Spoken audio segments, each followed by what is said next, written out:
Mabuhay! Ako po si Kenan Gawaran, isang kabataang Kapitenyo. Samahan niyo po kami at si Cardinal Chito tuwing linggo sa The Word Exposed ng Jescom TV. Ngayong adlaw, I am Dempsey Gonzaga from the Orchid City of Dipolog, Mindanao, Philippines. Join us and Cardinal Chito every Sunday on The Word Exposed on Jescom TV. Hi! Siya kong John Kevin Domingo, nagapupay Tibagaw, Cagayan, Philippines. Mga awis kinyayo nga dumanggay kanyami ni Cardinal Chito on The Word Exposed on Jescom TV. Agyaman! Friends, greetings of joy and peace. I trust that you are well. Please continue exposing the Word with us every Sunday. Subscribe to Jescom TV, then watch and share the Word Exposed on your feed. Thank you.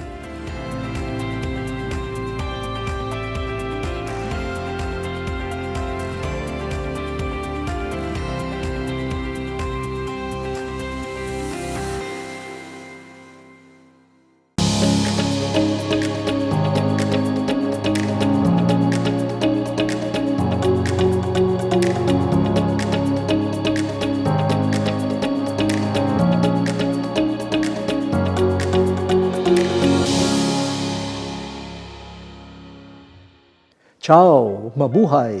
You are watching The Word Exposed. Let us behold Jesus, the Word incarnate, revealing Himself to us in the Sunday readings. We are on the 15th Sunday in Ordinary Time.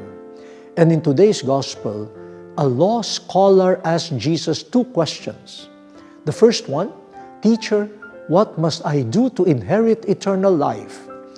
Jesus asked what was written in the law, and the scholar responded, Love the Lord your God with all your heart, your being, strength, and mind, and love your neighbor as yourself. Do them, and you will live, Jesus said. Then the scholar asked another question, Who is my neighbor? Jesus then answered in a parable, which we know today as the parable of the Good Samaritan. It teaches us that a neighbor is anyone, especially someone who is in need. A neighbor is someone who treated the other with mercy. Do we see a neighbor in a suffering person? Do we behave as good neighbors to those in need, especially in these days? Let us examine our heart and lives.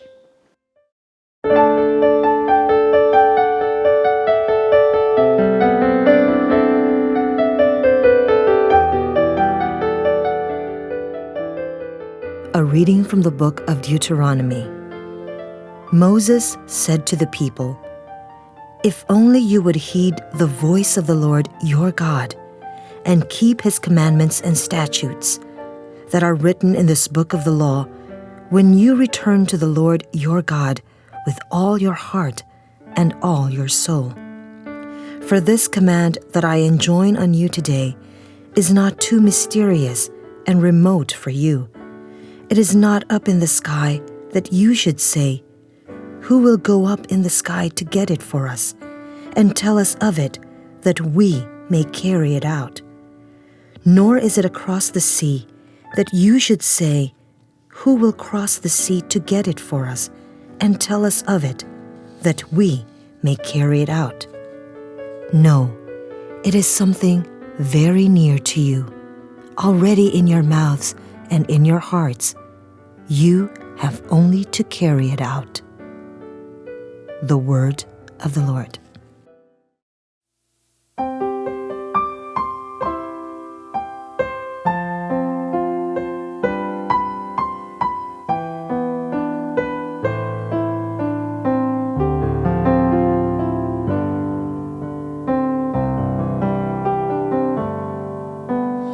Turn to the Lord in your need, and you will live, and you will live, and you will live.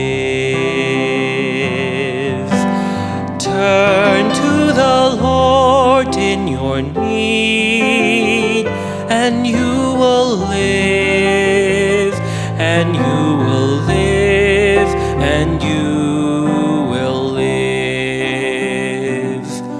I pray to you, O Lord, for the time of of your favor, O God.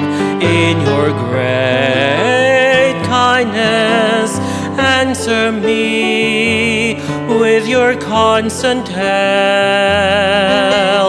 Answer me, O Lord, for bounteous is your kindness. In your great mercy, turn toward me.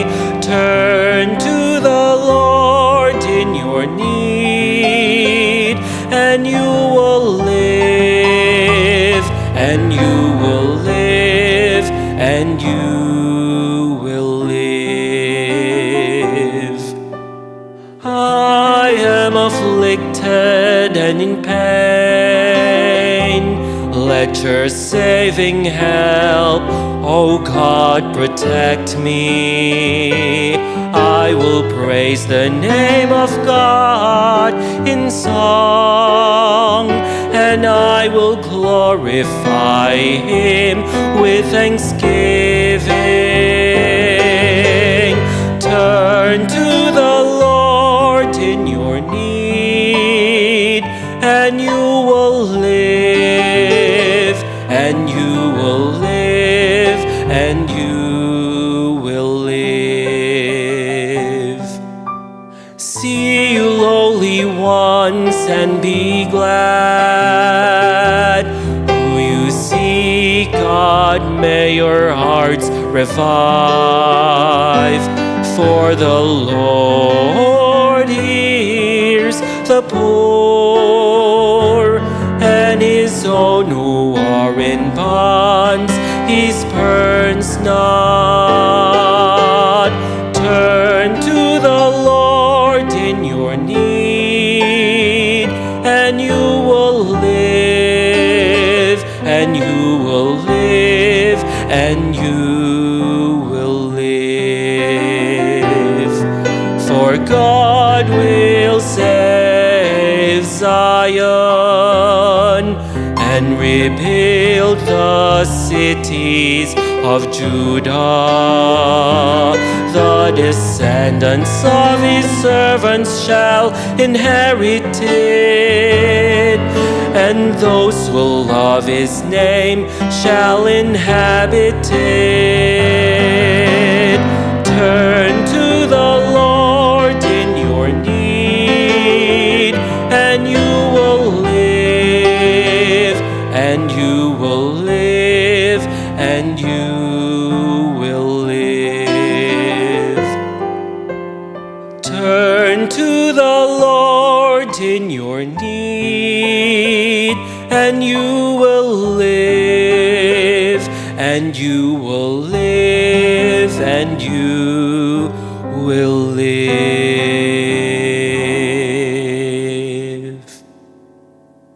and you will live,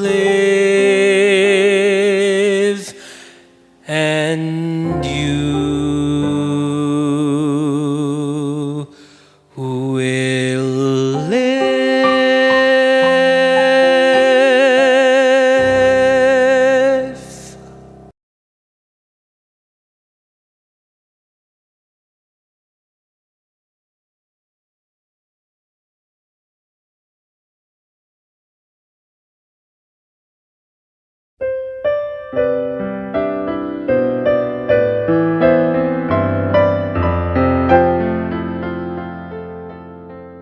A reading from the letter of Paul to the Colossians.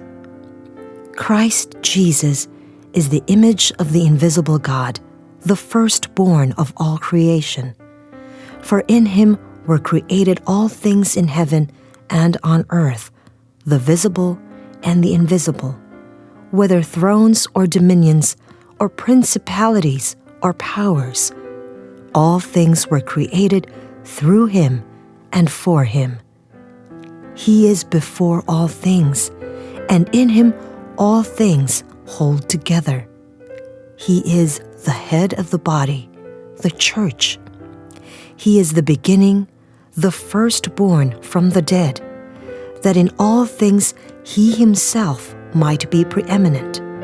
For in him all the fullness was pleased to dwell, and through him to reconcile all things for him, making peace by the blood of his cross, through him, whether those on earth or those in heaven. The word of the Lord. The Lord is near to us. We already know this. Some of you might say, yes, even the name Jesus, Emmanuel, God is with us. We know it already. Yeah, we know it, but we need to grow in our awareness and appreciation of it, and most especially the knowledge and appreciation that leads to a change of heart and even a renewal of our humanity and our mission. In the first reading, part of the farewell speech of Moses, he reminds them that they are a people quite privileged to have received the commandments of the Lord. The commandments which are not just laws, but they contain the very will of God. And by doing the will of God contained in the commandments, they will really give to the world a witness that they are God's people. So these are not just commandments. What is at stake is who God is, and the people that will give a witness to the world of the presence of God. To express that reality, Moses tells them, look, the commandments of the Lord are written not only on tablets of stones, they are written in your hearts, on your flesh. The commandments are near you. God's will is near you. It's within you. It's another way of saying God, the lawgiver, is near to you, very intimate to you. He is in your heart. So do not say, oh, the commandments are too far, too heavy for us to understand, too far for us to reach. Moses says, no. It is already within you, in your hearts, in your mouth. You can repeat it, you can proclaim it, you can teach it. The only thing that you need to do is do it. Act on it. There's no question about nearness.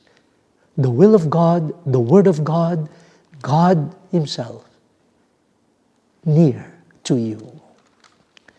In the second reading, St. Paul gives us this wonderful vision of creation and the purpose of creation. And he tells us that Jesus is the image of the invisible God. The invisible God is no longer invisible, is no longer unreachable. Jesus, who became human, is the face, the image, the presence in human form of the invisible God. And all of creation, everything was created through Jesus, in Jesus, and for Jesus. He is also the head of the church, so that the whole body of the church moves with Him. So, my dear brothers and sisters, God is near to us in Jesus. Every human being speaks of Jesus. Every element of creation speaks of Jesus. He is near to us. We just need to open our eyes of faith, our conviction of faith, that God is near, and that will not be changed. Even in His glory. He who is seated at the right hand of the Father, in His glorious state, He remains a brother to us. In His glorious body, our bodies are also connected. And so He remains near to us. Nearness. At a time when the world is experiencing walls separating us from each other, so much conflict, so much suspicion and fear, Let us follow the action of God. God is near us. His word is near us. His command is near to us. Jesus is with us.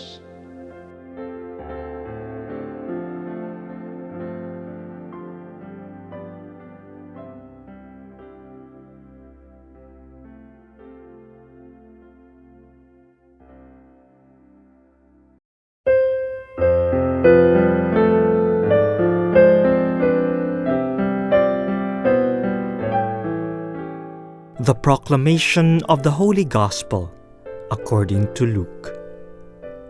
There was a scholar of the law who stood up to test him and said, "Teacher, what must I do to inherit eternal life?" Jesus said to him, "What is written in the law? How do you read it?" He said in reply, "You shall love the Lord your God with all your heart, with all your being, with all your strength, and with all your mind, and your neighbor as yourself." He replied to him, "You have answered correctly. Do this, and you will live." But because he wished to justify himself, he said to Jesus, "And who is my neighbor?" Jesus replied, "A man fell victim to robbers as he went down from Jerusalem to Jericho. They stripped him and beat him and went off, leaving him half dead. A priest happened to be going down that road, but when he saw him, he passed by on the opposite side. Likewise, a Levite came to the place, and when he saw him, he passed by on the opposite side. But a Samaritan traveler who came upon him was moved with compassion at the sight. He approached the victim, poured oil and wine over his wounds, and bandaged them. Then he lifted him up on his own animal, took him to an inn, and cared for him. The next day he took out 2 silver coins and gave them to the innkeeper with the instruction, "Take care of him. If you spend more than what I have given you, I shall repay you on my way back." Which of these 3, in your opinion, was neighbor to the robber's victim? He answered, "The one who treated him with mercy." Jesus said to him, "Go and do likewise." The Gospel of the Lord. The Lord is near to us. At a time when many human beings feel alone, when many human beings feel that they are the object of suspicion and fear, at a time when walls of division, of anger seem to be being set up higher and thicker, we need to rediscover the nearness that God offers to us. In the first reading, we see Moses reminding Israel that the commandments of the Lord are not far away. They are already written on their hearts. So that means God teaches them from their hearts. They just have to act on it. God is not a distant lawgiver. God is near to them. In the second reading, Jesus is presented by St. Paul to the Colossians as the living image, the human image of the invisible God. And in Jesus, everything was created in Him, through Him, and for Him. So every creation, every creature contains this presence of Jesus, and therefore the presence of the Father and the Spirit. Now the Gospel. We have this lawyer asking Jesus about how to attain eternal life. And Jesus, like the new Moses, goes back to the law. He says, you are an expert, so what does the law say? And this expert proved that he was really an expert. Love of God with your whole being, and love of neighbor as yourself, as you love yourself. And Jesus confirmed it. Not by saying, you are right, by saying, do it. The way Moses said in the first reading, do it, act on it, and you will have eternal life. No? It is not distant from you. You already have in your heart. Do it. But then the lawyer asked a question to justify himself. Who is my neighbor? Jesus now turns to the story that we all know, the Good Samaritan. A man who was robbed and then left for dead on one side of the road. A priest passes by, and maybe because of the purity laws of that time, ignored the person, did not stop, remained distant from that person, so that he would preserve his purity, ritual purity or cleanliness. Then came a Levite who did the same thing. To preserve one's purity, you must not come near a possibly dead person. And so, be distant. Be as though you have not seen anyone. Then a Samaritan, who was considered by the Jews an enemy, he saw, he approached, touched the person, poured oil on his wounds. The suffering person was not far. And he, the Samaritan, became near to him. He even brought the person to an inn so that the innkeeper would take care of him. Now Jesus reversed the question. The question of the lawyer was, who is my neighbor? But Jesus asked, who among the three, who among the priest, the Levite, and the Samaritan behaved as a neighbor? So we have two questions. Who is my neighbor? And who behaves as a neighbor? From the story, we see that a neighbor is anyone in need. Anyone in need should be near to us. Anyone in need is a neighbor who should be near to us. Secondly, who behaved as a neighbor? The person who became near to the needy because of compassion. So nearness. Some people say that the wounded person was Jesus. The wounded person in the story. And he could be that. He who bore the wounds of everyone, of the hungry, the thirsty, the naked, the sick, the prisoners, the people who are often considered distant, dangerous. We should keep our distance from them. But Jesus is near to them. But Jesus also is the Good Samaritan who comes near to us so that we would be healed. Who is my neighbor? Am I a neighbor?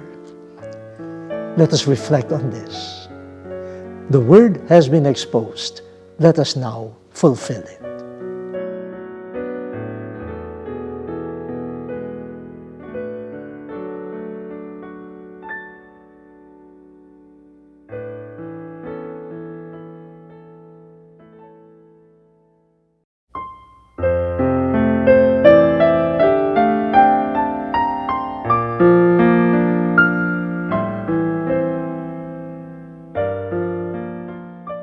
In a few days, we will commemorate Saint Bonaventure, an important figure in the Franciscan order who offered valuable contributions to theological and philosophical discussions of his time.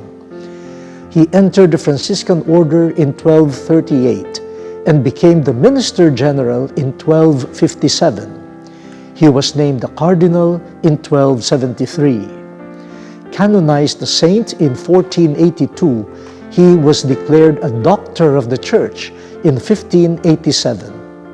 For the mystical character of his writings, Saint Bonaventure is called the Seraphic Doctor. One of such mystical writings is a prayer after communion. Let us look at some of its key passages.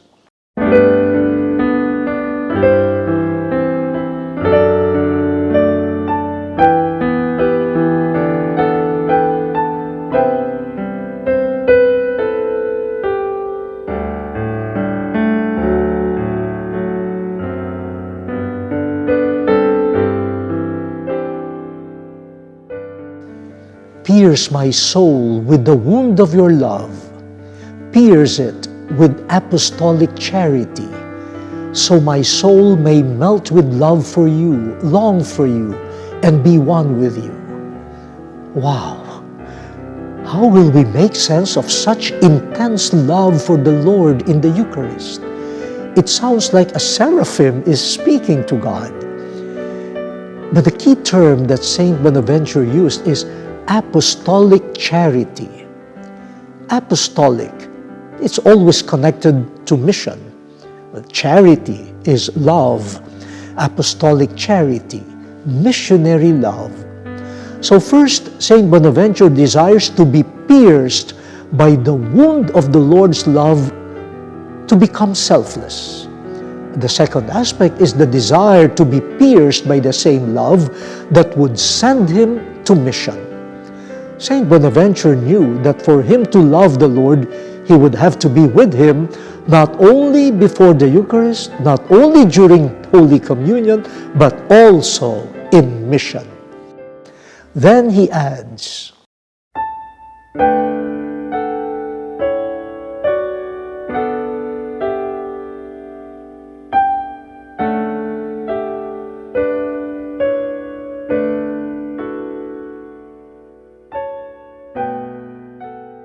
here we see that the saint looked at the body of the Lord as a basic need, as it were, a daily and supersubstantial bread. He cannot live without it. He drew sustenance from it. But note also another articulation of what Saint Bonaventure desired. Grant that my soul may hunger after you. Grant that I may always need you, pine for you, my Lord. What a prayer. I hope we can all say this to the Eucharistic Lord. Pierce us, Lord, with your selfless love and send us with that same love to mission. Grant us our humble desire to keep on needing you, our daily bread. Saint Bonaventure, pray for us.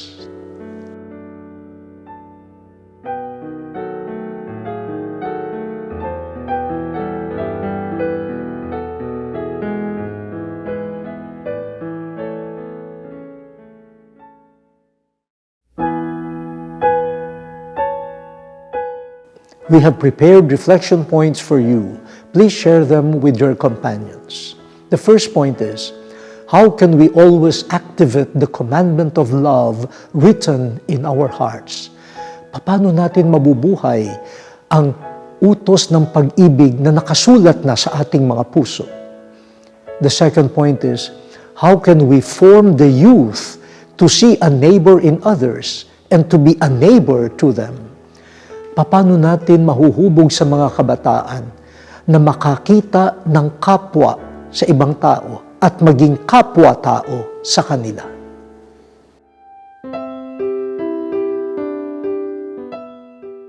Heavenly Father, you have blessed this humble program with a decade of mission on air.